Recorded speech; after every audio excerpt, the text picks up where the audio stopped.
Hari ini saya mau membagi sebuah pesan dengan judul Sekarang kamu adalah terang dunia.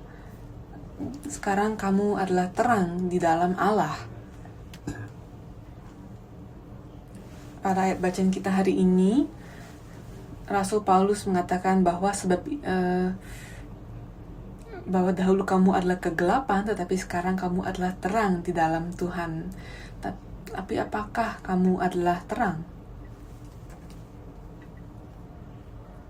Apakah kamu kegelapan?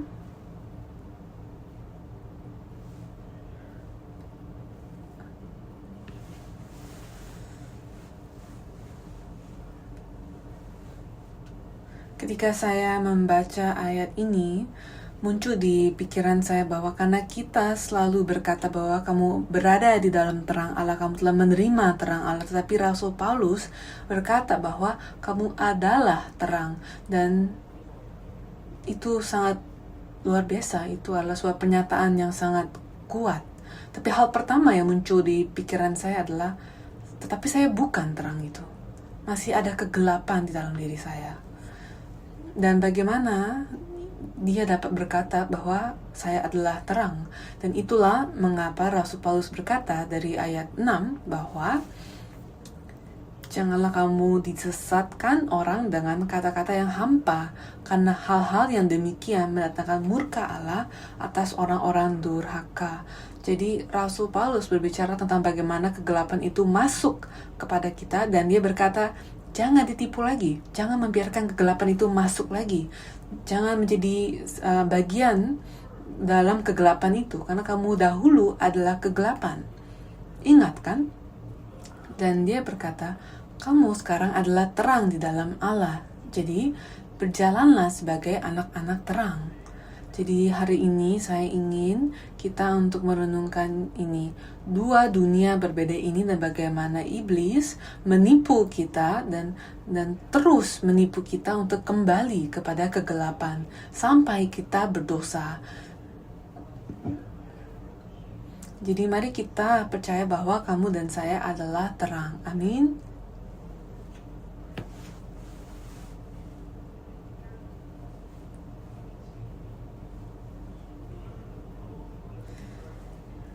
Dunia yang kita tinggal sekarang adalah dunia pohon pohon akan pengetahuan akan yang baik dan yang jahat. Jadi di dalam Kejadian 1 kita melihat tema terang dan gelap ini. Ada malam dan pagi, ada kegelapan, lalu pada hari berikutnya ada terang. Jadi selalu ada peperangan antara terang dan kegelapan. Itu yang kita lihat dalam kisah penciptaan. Dan kita lihat bahwa di dalam Taman Eden ada 2 pohon, dan manusia memilih makan dari pohon pengetahuan akan yang baik dan yang jahat. Alhasil sekarang yang berada sekarang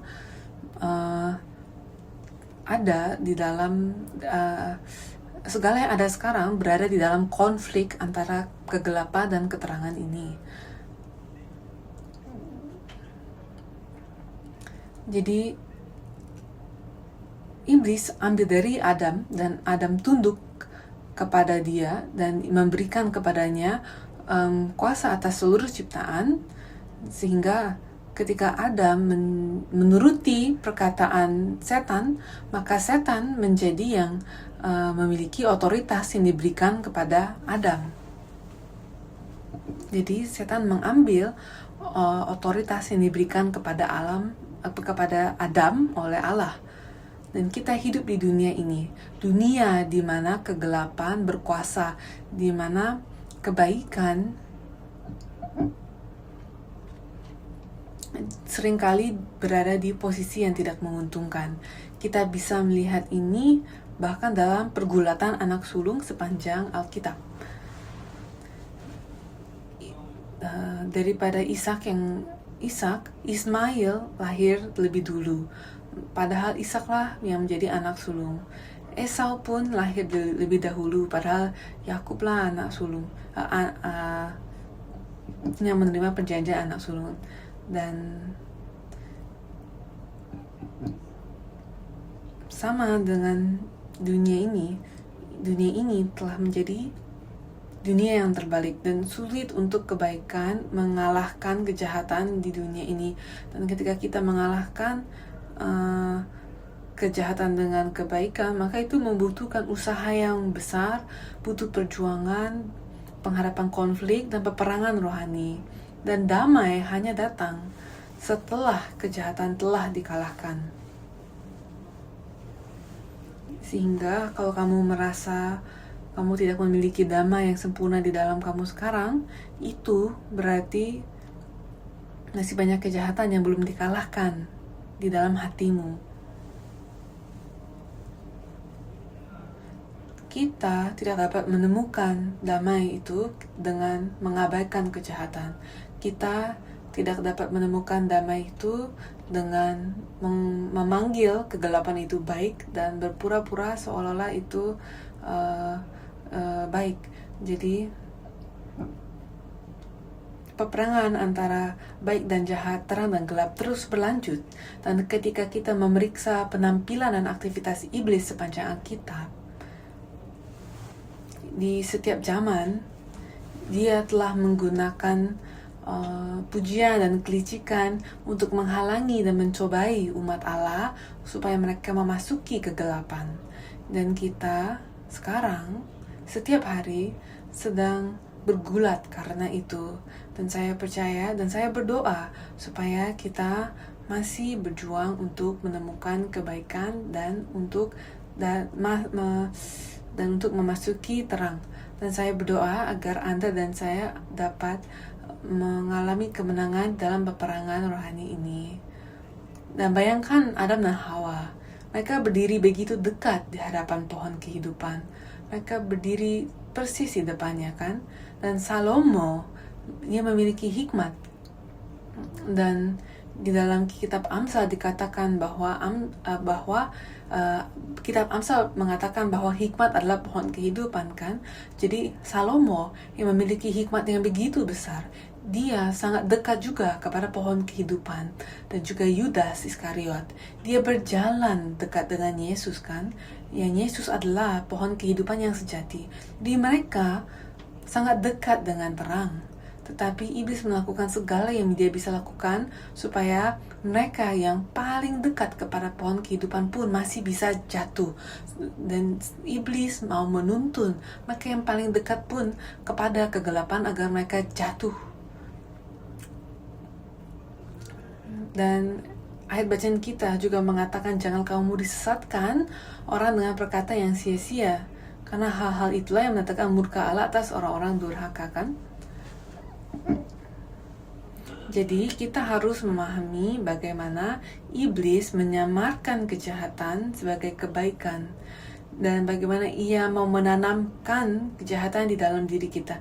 Dia membuat kita berpaling dari firman yang adalah pohon kehidupan itu sendiri. Dia menciptakan situasi supaya kita kehilangan anugerah meskipun kita telah menerima anugerah dan berkat. Sebagai contoh, saya berkata dan saya juga berharap bahwa kita diberkati oleh firman hari ini. Tetapi ketika kalian keluar dari tempat ini, iblis lanjut bekerja dengan keras untuk membiarkan kamu kehilangan berkat itu. Dan kita sangat terberkati ketika kita membaca firman. Ketika kita membaca firman di rumah pun kita terberkati, kan? Tetapi ketika kita melangkah dari Alkitab kita, iblis mulai bekerja kembali. Jadi sangat mudah untuk iblis menyusahkan hidup kita, kan? Karena kita begitu penuh dengan kasih diri sendiri, sehingga apa yang iblis perlu lakukan adalah sentuh kesombongan kita, sentuh cinta diri kita.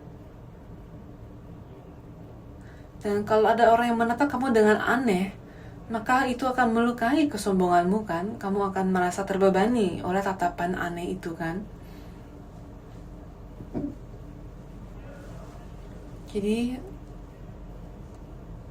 lupakan segenap berkat yang kalian terima melalui pujian dan firman. Kalian hanya akan fokus kepada satu hal itu yang melukai perasaanmu. Begitu kita manusia, begitu mudah kita jatuh.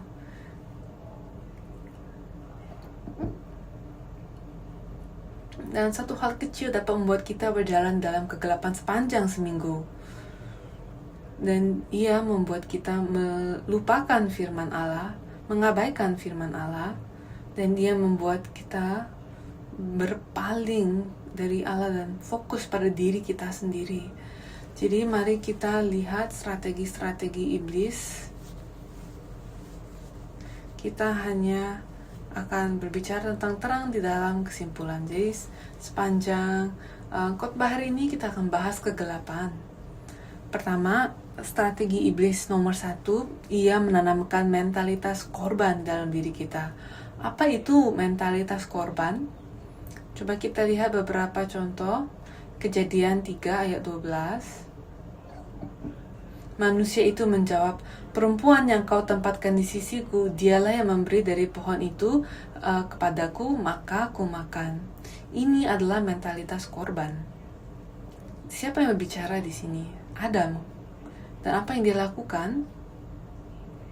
Dia makan dari pohon pengetahuan akan yang baik dan yang jahat, di mana Tuhan dengan jelas memerintahkannya untuk tidak makan dari pohon tersebut dan untuk menjadi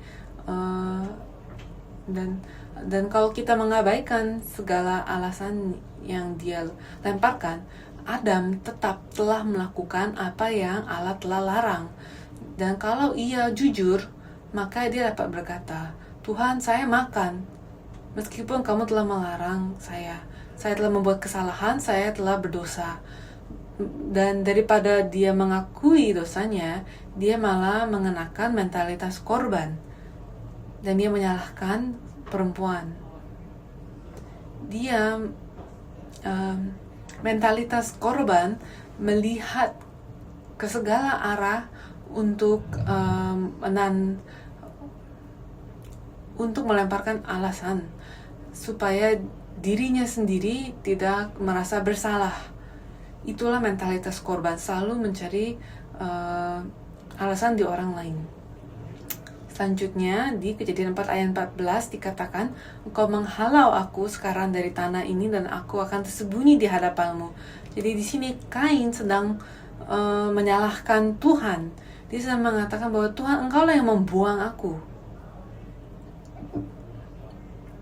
Jadi kita melihat ini, kita melihat mentalitas mereka dari bagaimana mereka menyusun kalimat mereka. Karena mereka mau menempatkan mereka sebagai korban daripada sebagai orang yang bersalah. Dan selanjutnya kita lihat di Matius 13 ayat 50 dikatakan, lalu mencampakkan orang jahat ke dalam dapur api. Di sanalah akan terdapat ratapan dan keretakan gigi. Dan apa yang kita lihat di sini adalah apakah orang-orang di sini mereka meratap dan mengertak gigi karena bertobat? Dan di sini para orang tua di sini, apakah kalian pernah melihat anak kalian marah? Ketika anak kalian marah, gigi mereka dikertakkan, ya kan? Dan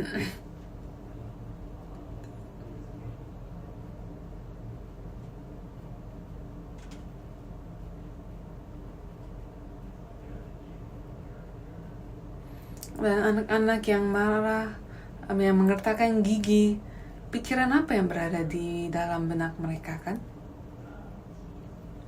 Pastinya bukan pertobatan.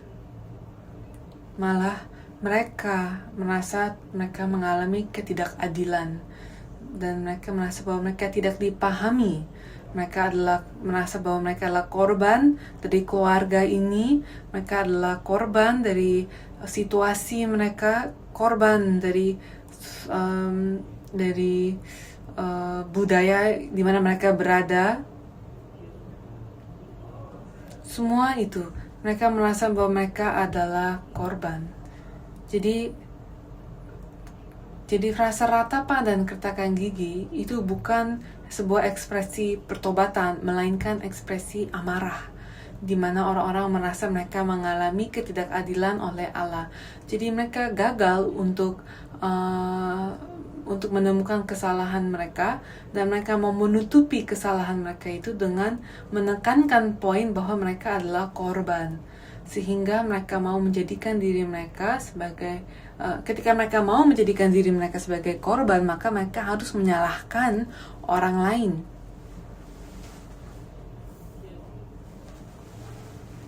Mereka mau menyalahkan negara, menyalahkan gereja, menyalahkan sekolah, menyalahkan sistem, menyalahkan orang tua.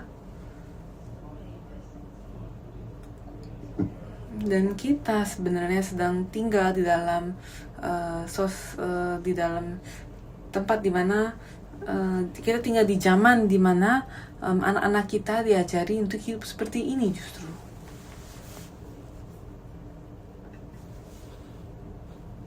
Dan saya berbicara tentang zaman kita ini, di mana di seluruh dunia anak-anak sedang mengalami pertumbuhan ke arah seperti ini.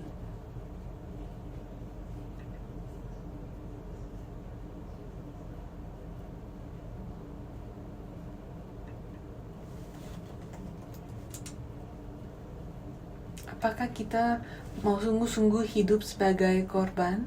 Di dalam Alkitab ada kota-kota seperti tanah Kanaan, seperti kota Enos, seperti Babel. Ini adalah tempat-tempat Babel, Kanaan, kota Henok. Itu adalah tempat di mana orang-orang yang memiliki mentalitas korban berkumpul. Selanjutnya, kedua, strategi iblis nomor 2 adalah ia membenci kekudusan dan perbedaan ini. Jadi Allah selalu melakukan pemisahan, di mana kita harus membuang yang jahat dan berpegang kepada yang baik. Dan itulah yang Tuhan lakukan. Itulah penebusan yang Allah lakukan juga, dan itulah yang Allah ajarkan untuk kita lakukan. Tapi kita hidup di dunia di mana mereka yang memisahkan baik dan jahat, mereka dianggap tidak adil, mereka dianggap jahat, mereka dianggap salah. Jadi masyarakat saat ini telah menjadi tempat di mana orang-orang yang melakukan pemisahan antara yang baik dan yang jahat ini sebagai orang-orang yang dapat membuat masalah. Sebagai contoh, kalau saya pergi ke Orchard atau saya ke stasiun kereta misalnya, dan saya berteriak, dan kalau saya meneriakkan sesuatu di dalam Alkitab yang dengan jelas di dalam Alkitab dikatakan bahwa itu adalah dosa, dan kalau saya meneriakkan itu di dunia ini banyak yang tidak menerima apa yang Alkitab pisahkan. Dan mau di Singapura, mau di Amerika, banyak orang tidak bisa menerima apa yang Alkitab mengatakan salah.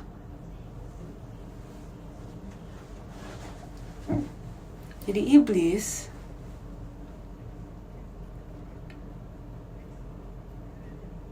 terus mencampur kebaikan dengan kejahatan agar kita bingung. Jadi dia bisa mencampur kebaikan dengan kejahatan dengan begitu halus sehingga rasanya pun enak. Dia menggunakan prinsip-prinsip keseimbangan untuk menjauhkan orang-orang dari kebenaran. Sebagai contoh, jadi contoh dari prinsip keseimbangan atau prinsip entropi adalah jika ada 99 kebenaran dan 1 kepalsuan, siapa yang benar? 99 kebenaran atau 1 kepalsuan? Jadi ketika orang Kristen yang menyembah Tuhan, mereka tidak dapat membedakan apa yang benar dan yang jahat.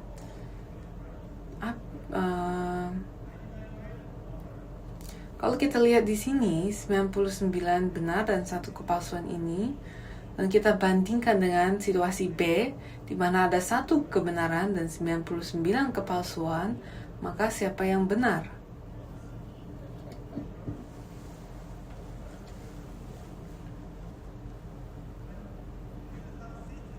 Inilah bagaimana setan iblis berargumen. Ketika dalam situasi A, ketika ada 99 kebenaran dan 1 kepalsuan, maka ia akan berkata, oh itu tidak seimbang, itu tidak benar. Jadi, dia akan menarik simpati kepada kesetaraan dan minoritas, yaitu si 1 kepalsuan itu.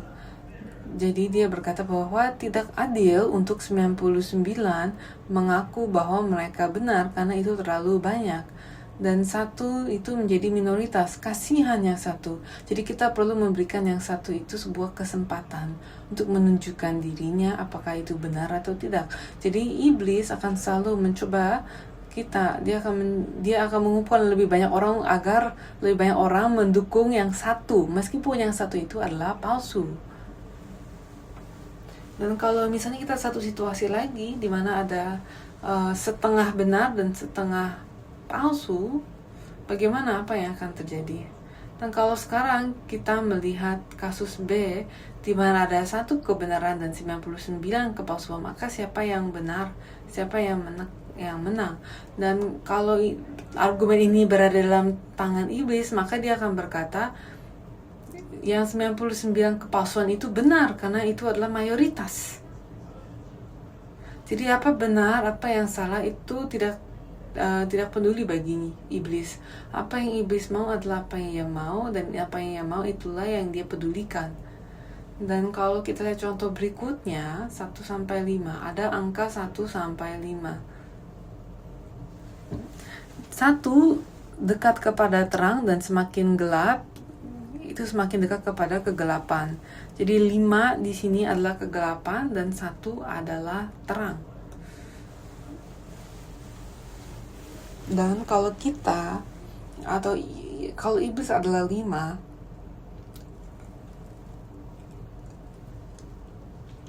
apa yang akan dia lakukan?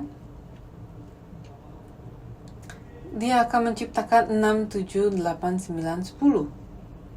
Lebih banyak orang lain yang melakukan hal yang sama, sehingga 5 tidak terlihat begitu jahat.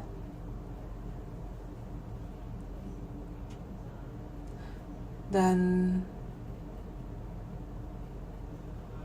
inilah mengapa iblis menggunakan prinsip keseimbangan ini, supaya ia ingin memastikan bahwa kita tidak dapat memahami pemisahan antara apa yang baik dan yang jahat. Dan dia berkata bahwa baik dapat menjadi jahat dan jahat dapat menjadi baik, tergantung bagaimana kalian melihatnya. Tetapi Anda dan saya, agar kita dapat berada di dalam terang, maka terang adalah terang dan gelap adalah gelap.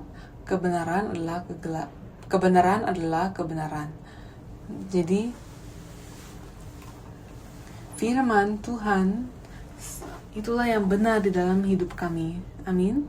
Karena firman ini adalah terang. Kalau kita mengabaikan terang ini, maka kita tidak bisa berada di dalam terang. Terakhir, strategi iblis yang terakhir adalah materialisme. Materialisme adalah sebuah ideologi di mana di materialisme adalah sebuah model ekonomi yang menciptakan komunisme, sosialisme, dan lain-lain. Dan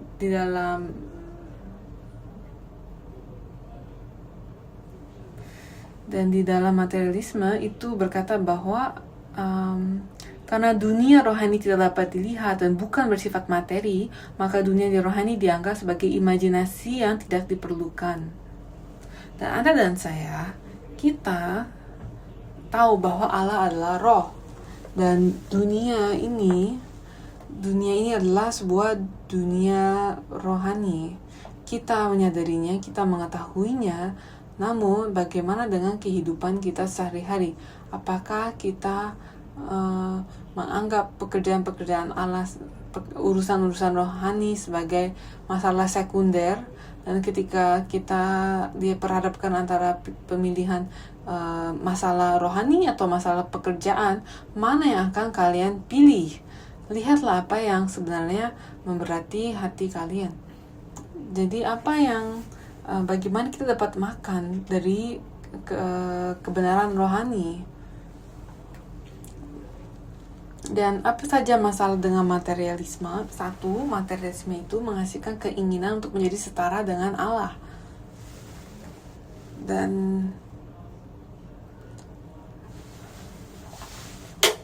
semua hal menjadi terpusat kepada kebutuhan diri kita sendiri, kepada kebutuhan emosional diri kita sendiri. Dan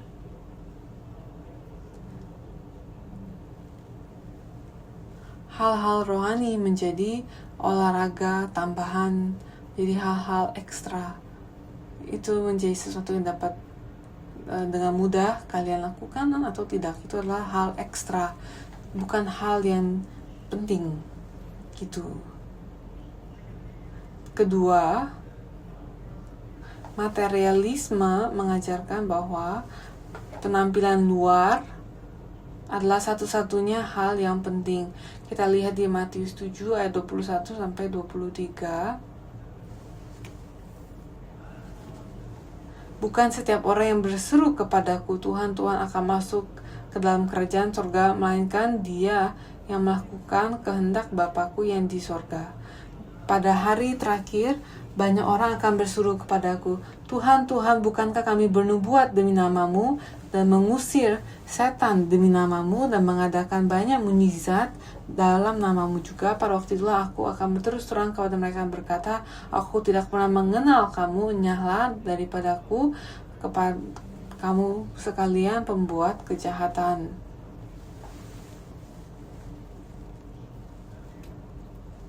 Dan Matius 7 ayat 15 sampai 20. Dan sebelum ini Yesus berbicara soal bagaimana pohon yang baik, buah yang baik, pohon keluar dari pohon yang baik. Dan ini adalah pertanyaan yang harus kita renungkan. Apakah kita hanya peduli kepada penampilannya saja? Dan maksud saya adalah imanmu dan imanku. Sebagai contoh, dalam matamu, saya menjadi seorang pastor, dan saya berkhotbah di atas mimbar setiap hari Minggu. Dari penampilan luar ini terlihat kudus, tapi apa yang benar-benar di dalam saya hanya Tuhan yang tahu. Tuhan dan saya yang tahu. Dan kita perlu paham bahwa kekristenan bukan soal apa penampilan luarnya, dan seringkali kita dapat menipu orang, tapi pada akhirnya apa yang kita lakukan secara penampilan luar itu harus mencerminkan apa yang terjadi secara rohani di dalam. Jadi maka di doa dikatakan bahwa jadilah di sorga seperti di bumi. Dan saya berdoa supaya kalian melayani gereja karena kasih sejatimu terhadap Allah, dan seringkali juga kita dapat ditipu oleh penampilan luar kita sendiri. Kita dapat menjadi sebuah petinggi di dalam gereja, tetapi dalam 20, 30, 50 tahun kemudian di dalam gereja kita, mereka semua yang penampilan luar mereka baik. Bagaimana dengan kedalaman mereka? Di dalam diri mereka, apakah ada kasih sejati, iman yang sejati? Dan saya berkata ini, sering kali saya mengulang ini, ada kasih yang sejati Jika kalian memiliki kasih sejati untuk suamimu atau untuk istrimu, maka hidupmu akan mengetahuinya dan pasanganmu pun akan mengetahuinya. Bahkan ketika kalian tidak menjelaskannya, mereka dapat merasakannya. Itu akan muncul sebagai hasil. Jadi yang sudah menikah di sini, saya yakin bahwa kalian pun tahu apa yang sedang saya bicarakan. Dan sama halnya di sini, ketika kita mau mengasihi Tuhan, itu akan muncul melalui gaya hidup kita. Dan ada juga hal-hal yang kita lakukan bukan karena kasih atau iman yang sejati, tetapi karena kebiasaan, karena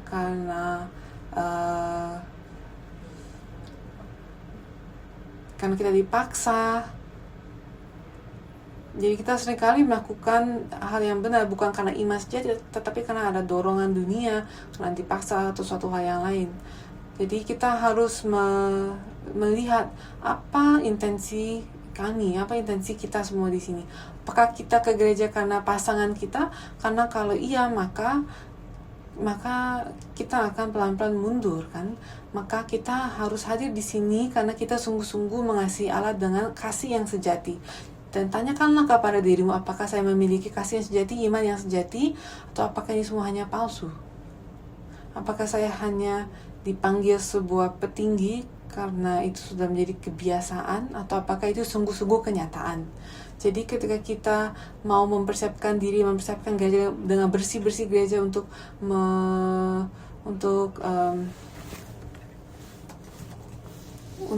menyambut hari jadi gereja kita minggu depan, ketika kita berbersih, mari kita tanyakan pertanyaan ini kepada diri kita sendiri.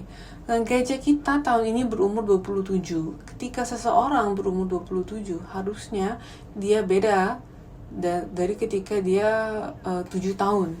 Dan kita perlu tanya kepada diri kita, apakah gereja kita beda dengan hal yang lebih baik? Apakah gereja kita telah bertumbuh dari 7 tahun, 17 tahun, dan kini 27? Apakah ada pertumbuhan yang baik? Kita mengucap syukur kepada Tuhan atas apa yang telah Dia lakukan. Tetapi bagaimana dengan diri kita? Apakah kamu telah bertumbuh? Apakah kalian semua telah bertumbuh? Atau apakah kita hanya menua? Jadi ketika kita mau mempersiapkan hari jadi gereja kita, kira ini pun menjadi hari jadi pribadi kita dengan gereja ini. Ketika saya pertama kali datang ke Singapura, minggu pertama saya di Gereja Sion 11 tahun yang lalu, seperti itu. Dan kalian tidak perlu merayakan apapun untuk saya, karena pertama kalinya saya datang ke gereja ini juga pas hari jadinya. Tapi gereja ini telah bertumbuh. Dan iya, memang oleh kasih karunia Tuhan dan oleh banyak kontribusi, dedikasi, dan doa kalian, kita sekarang berada di tempat yang sangat nyaman. Dan kita telah memulai segenap perjalanan ini 11 tahun yang lalu, ketika kita mau menyampaikan firman kebenaran-Mu ke atas seluruh bangsa-bangsa. Dan itu bukan pekerjaan saya. Saya tidak bisa mengakui bahwa saya melakukan setiap pekerjaan itu. Dan ketika saya mau mempersiapkan khotbah hari ini, saya merenungkan bahwa penampilan luar dan penampilan dalam berbeda, dan saya tidak bisa pasti dengan penampilan luar ini.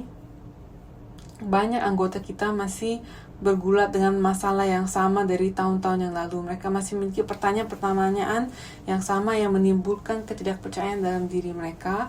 Dan orang-orang yang sama masih dari 11 tahun yang lalu masih melakukan pekerjaan-pekerjaan yang sama. Dan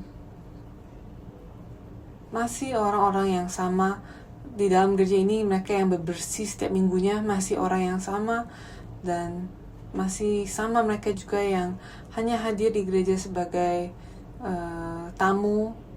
Dan coba saya tanya kepada kalian, apakah sebuah perusahaan akan menyimpan seorang pemimpin yang tidak melakukan pekerjaan apapun? Dan saya berpikir bahwa setelah 10 tahun saya di gereja ini, saya sungguh hidup di masa anugerah di sini. Jadi penampilan luar bukan segalanya, kalian harus ingat. Tetapi secara rohani, di dalam diri kalian, apakah kalian sedang semakin baik? Apakah kalian berada di dalam terang? Kesimpulan,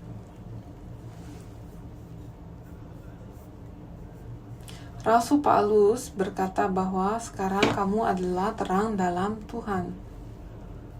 Jadi kamu dan saya, kita mungkin berkata, saya bukan terang Tuhan, saya sedang jatuh daripadanya, saya masih memiliki kegelapan. Dan ya, Tuhan berkata, memang dahulu kamu adalah kegelapan Tuhan, tetapi sekarang kamu adalah terang di dalam Tuhan. Sebab itu hiduplah sebagai anak-anak terang. Jadi Rasul Paulus, dia seolah-olah tidak peduli dengan alasan apapun yang mungkin kalian punya, dan dia tidak peduli kalau kita tidak setuju dengannya. Dia mengatakan bahwa kamu tetap adalah terang di dalam Tuhan. Dan mungkin kita berkata tapi ini, tapi itu, tapi Rasul Paulus berkata bahwa kamu tetap adalah terang. Dan apa yang sedang dia katakan adalah bahwa pada mulanya terang ini bukan berbicara tentang terang matahari atau terang lampu atau terang bulan. Dia sedang berbicara tentang identitas yang adalah terang itu sendiri. Pada mulanya ada terang kan, dan itu adalah firman, dan ia adalah Allah, dan Allah terang, yang adalah terang itu menciptakan, dan terang itu datang dan namanya Yesus. Itulah terang. Jadi apa yang Rasul Paulus maksudkan adalah terang itu tidak diciptakan oleh dunia ini. Terang itu diciptakan secara materi oleh dunia ini dan tidak hilang oleh pekerjaan manusia. Tapi terang itu datang dari sorga. Dia adalah terang itu, dan sekarang dia berkata bahwa kamu adalah terang. Dan apa maksudnya itu? Dia sedang berkata bahwa saya tidak sabar menunggu untuk kamu menjadi terang, karena kamu akan mengasihi aku. Karena kita tidak dapat pernah menjadi terang melalui kekuatan kita sendiri. Jadi iblis berkata bahwa kamu bukan terang. Dia menuntut kamu kembali ke kegelapan, tapi kita jangan tertipu. Ingat bahwa identitas kita telah diubah. Dan ingat bahwa ular berkata bahwa kamu akan menjadi seperti Allah, dan metodenya adalah dengan ketidaktaatan, dengan melawan Tuhan. Tapi Rasul Paulus menunjukkan kepada kita bahwa apa itu rencana Tuhan adalah bahwa Dia tidak ingin kita menjadi seperti Dia, Dia ingin kita menjadi seperti Dia melalui iman dan pertobatan. Jadi kita akan baca 2 ayat yang belum sempat kita baca di ayat bacaan kita. Efesus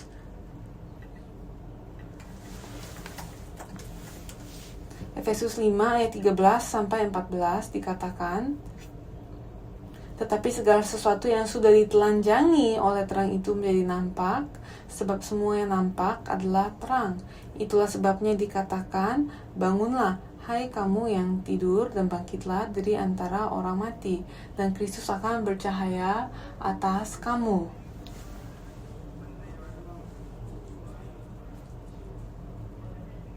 Dan bagaimana kita dapat menjadi terang? Ketika kita menerima terang, kita menjadi terang. Dan tampak mata berarti kita dapat melihat karena ada terang. Terang harus menerangi suatu benda agar kita dapat melihat benda tersebut. Tanpa terang, kita tidak dapat menangkap bayangan apapun di dalam mata kita, dan kita tidak dapat melihat. Jadi ketika terang itu datang kepada kita, maka kita menjadi terang. Apakah kalian telah menjadi terang? Apakah kalian telah menerima terang? Siapa terang? Yesus adalah terang. Firman ini adalah terang. Kalau kalian telah menerima firman ini, kalian harus lihat mana yang lebih kuat, kegelapan atau terang. Mana yang lebih kuat di dalam hidupmu. Jadi, sebelum kita berakhir, saya ingin kalian untuk berbincang dengan satu sama lain di sampingmu, untuk mengatakan ke orang di sampingmu bahwa kamu adalah terang. Apakah kamu yakin? Dan apa yang harus dilakukan oleh terang? Katakan ke orang di sampingmu, pergilah bersinar. Marilah kita semua pergi bersinar. Kita tadinya berada di dalam kegelapan, tetapi terang mendatangi kita, dan saya berdoa dan percaya bahwa bukan dengan upaya kita, bukan dengan pekerjaan kita, tapi melalui kasih karunia Yesus Kristus, Dia telah datang kepada kita. Dia telah memberikan firman kehidupan kepada kita, dan kita hanya perlu menerima firman itu. Kiranya kita menjadi tampak, kiranya kita percaya bahwa kita sekarang adalah terang itu. Kemanapun kamu pergi, rumahmu, kiranya kegelapan dihancurkan, karena kamu adalah terang. Jadi di kantormu, kiranya kegelapan tidak tinggal di dalam situ, karena kamu adalah terang. Percayalah, maka di dalam hatimu, di dalam tubuhmu, sakit penyakit itu, kegelapan itu akan pergi ketika kamu menjadi terang. Mari kita percayakan hal itu, dan mari kita juga berdoa supaya mulai tahun ini, pada umur 27, kiranya Gereja Sion menjadi terang dunia, dan kiranya anggota-anggota gereja ini menjadi terang yang sejati. Amin. Mari kita berdoa. Allah Bapa, terima kasih untuk berkat-Mu, anugerah-Mu, untuk terang yang telah Engkau berikan kepada kami, yang datang kepada kami. Bapa, Engkau telah berkata bahwa terang berada di dalam Tuhan. Bapa, rasanya bahwa ketika kita menjadi terang di dalam-Mu, kita merasa tidak layak. Tapi kami mengucap syukur Bapa, karena Engkau telah memberikan kepada kami apa yang kami tidak dapat kerjakan. Nah, kami percaya bahwa itu adalah kasih karunia dan juga berkat kami. Bapa, kami berdoa supaya terang-Mu menyinari setiap kami dan mengubah setiap kami menjadi terang di dalam-Mu, dan mengusir segenap kegelapan dari Gereja Sion, dari setiap anggota, dari setiap keluarganya. Dan Bapa, bantu kami untuk dapat merasakan kuasa pekerjaan terang itu. Kiranya kegelapan ditindas, dan kemanapun anggota Gereja Sion pergi, kiranya kegelapan menjauhi mereka. Bapa, kiranya kita semua menjadi terang sejati, dan kiranya Engkau menjadi terang sejati dalam kehidupan setiap kami. Dalam nama Tuhan Yesus kami berdoa dan mengucap syukur. Amin.